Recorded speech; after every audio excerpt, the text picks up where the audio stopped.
And that gives you a U value of somewhere about 0.21 to 23. What we found though is that the performance of the building is much better than that indicated simply by the U value because of the thermal mass of the material.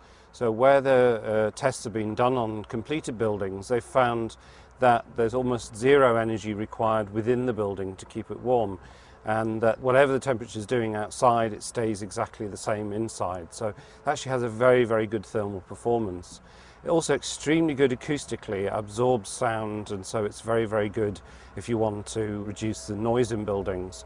And it also helps to buffer humidity within the building, so it actually absorbs moisture and means that it reduces the risk of mold growth and condensation in a building. So it's what's known as breathable construction. Now that's a very difficult term to define, but hemp lime really does all of those things, just in one very simple form of construction.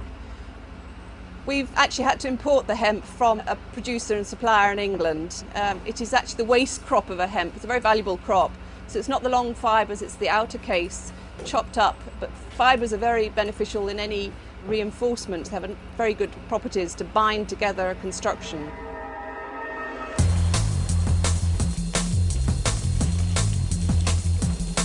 Once on site, we take the big bales of hemp, 2 bales of those to 4 bags of the proprietary lime mix made by Tradical. They are first dry mixed in a pan mixer, which is not the normal cement mixer, much bigger and horizontal. They're mixed dry and then the controlled amount of water added.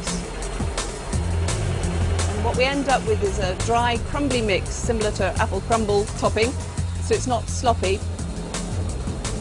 It's dropped into the chuttering and then tamped with not too much pressure, because we're trying to keep some air pockets for the insulation benefit. The shuttering can be lifted within, say, a 12-hour period to a raised position. So we haven't had to shutter the whole building and pour the whole building. In fact, we have to do it in controlled height so we can reach to do the tamping.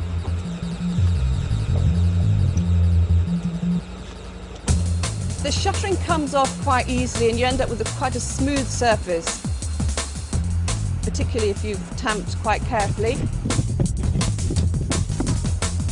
It still feels soft to touch. You could put your thumb in it and would be prone to damage if people were careless with it, but actually is self-supporting. In fact, it would hold itself within